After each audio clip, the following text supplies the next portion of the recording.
வெள்ளியங்கிரி கோயம்புத்தூர் அருகே பூண்டி கிராமத்தில் இயற்கை எழில் கொஞ்சும் மேற்கு தொடர்ச்சி மலையின் ஒரு பகுதியாக அமைந்துள்ளது இந்த மலை. பிப்ரவரி 1 தொடங்கி மே மாதம் 31 வரை, அதாவது வருடத்தில் 4 மாதங்கள் மட்டுமே இந்த மலையில் பொதுமக்கள் ஏற அனுமதிக்கப்படுவார்கள். இதுவரை மலையேற்ற அனுபவம் ஏதுமின்றி முதல் முறையாக வெள்ளியங்கிரி மலைக்கு செல்ல திட்டமிடுகிறீர்களா?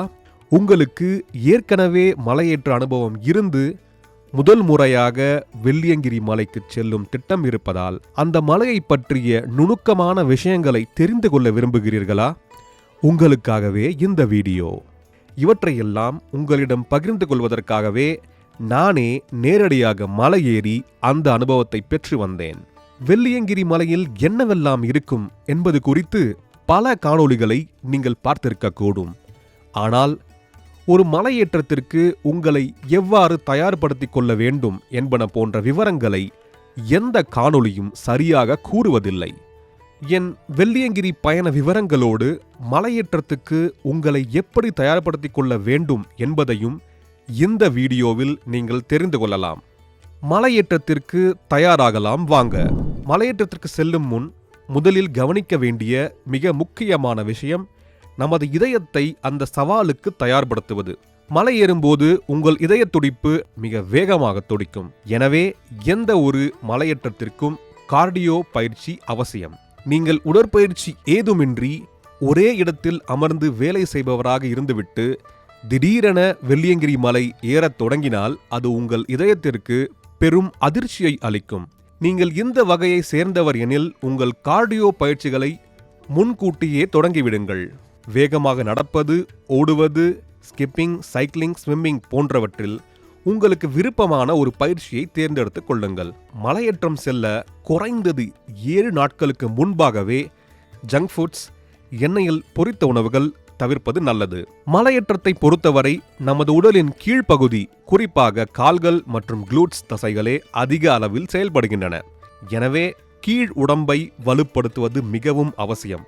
அதற்காக ஸ்குவாட்ஸ், லஞ்சஸ், காஃப் ரைசஸ் போன்ற கால்களுக்கான உடற்பயிற்சிகளை மேற்கொள்ளுங்கள். இவற்றை தொடர்ந்து செய்து வந்தால் செங்குத்தான மலைப்பாதைகளில் நீண்ட நேரம் ஏறுவதற்கு உங்கள் கால்கள் போதுமான வலிமையுடன் தயாராக இருக்கும். மலையேற்றத்தின் போது சீரான சுவாசம் மிகவும் அவசியம். உங்கள் நுரையீரலின் திறனை அதிகரிக்க பிராணாயாமம், நாடி சுத்தி போன்ற முறையான சுவாச பயிற்சிகளை மேற்கொள்ளுங்கள். மலையேற்றத்தை தொடங்குவதற்கு முன்பு உங்கள் உடலுக்கு தேவையான ஓய்வும் போதுமான உறக்கமும் மிகவும் அவசியம். மலையேற்றத்திற்கு எப்படி தயாராவது என்பதை தெரிந்து கொண்டோம். இப்போது என் வெள்ளியங்கிரி பயண அனுபவத்தை மிகச் சுருக்கமாக சொல்கிறேன். நானும் எனது நண்பரும் மார்ச் 1ஆம் தேதி ஞாயிற்றுக்கிழமை நள்ளிரவு 1 மணி அளவில் பயணத்தை தொடங்கினோம். வார இறுதி நாட்கள் என்பதால் அங்கு கட்டுக்கடங்காத கூட்டம் நிலவியது. வெள்ளியங்கிரி மலையை பொறுத்தவரை ஏறுவதற்கும் இறங்குவதற்கும் ஒரே குறுகிய பாதைதான் உள்ளது. இதனால் பல இடங்களில் கூட்ட நெரிசல் ஏற்பட்டது. யாராலும் மேலே செல்லவோ அல்லது கீழே இறங்கவோ முடியவில்லை. ஒரு நல்ல விஷயம் என்னவென்றால் நாங்கள் இரவு நேரத்தில் பயணத்தை தொடங்கினோம்.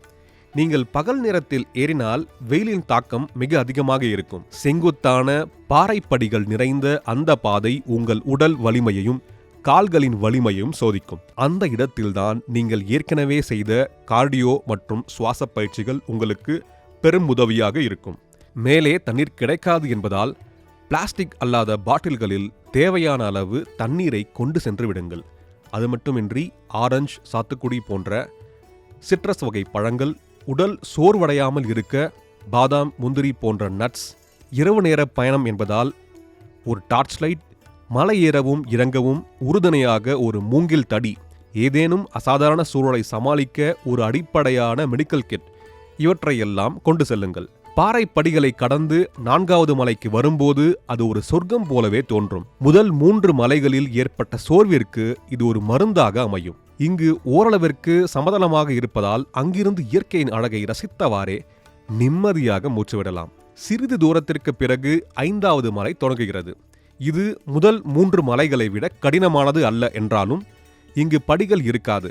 வெறும் பாறை பாதை தான் இருக்கும். பாறைகளின் மேல் உள்ள வழுக்கும் மணல்தான் இங்குள்ள முக்கிய சவால். இதுதான் 7வது மலைக்கான ஒரு ட்ரெய்லர் எனலாம். 5 மற்றும் 6வது மலைகளை கடந்த பிறகு 7வது மலையின் உச்சி தெரியும். ஆனால் அது இன்னும் வெகு தொலைவில் தான் இருக்கிறது. 7வது மலையில் ஏறுவது மிகவும் கடினம். அதன் செங்குத்தான அமைப்பும் வழுக்கும் மணலுமே அதற்கு காரணம். ஒரு வழியாக இந்த சவால்களை கடந்து எங்களது இலக்கான வெள்ளியங்கிரி ஆண்டவர் கோவிலை சென்றடைந்தோம். நாங்கள் மேலே சென்றபோது காலை மணி 8:30. மலை ஏறுவதற்கு மட்டும் மொத்தம் 7 முதல் 8 மணி நேரம் தேவைப்பட்டது.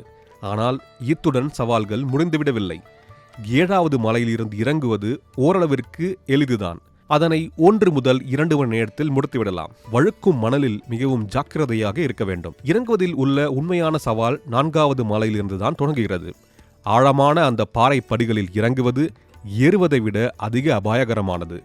ஏற்கனவே சோர்வடைந்த கால்களுடன் அந்த ரிஸ்கை எடுப்பதுதான் மிகப்பெரிய சவால். நாங்கள் அடிவாரத்திற்கு வந்து சேர்ந்தபோது மாலை 4 மணி ஆகிவிட்டது. மொத்தம் 14 மணி நேரத்தில் இந்த முழு பயணத்தையும் நிறைவு செய்தோம். இந்த பதிவு உங்கள் பயணத்தை திட்டமிட மிகவும் பயனுள்ளதாக இருக்கும் என நம்புகிறேன். முன்கூட்டியே தயாராகி செல்லுங்கள். இது உங்கள் வாழ்வில் ஒரு மறக்க முடியாத அனுபவமாக அமையும்.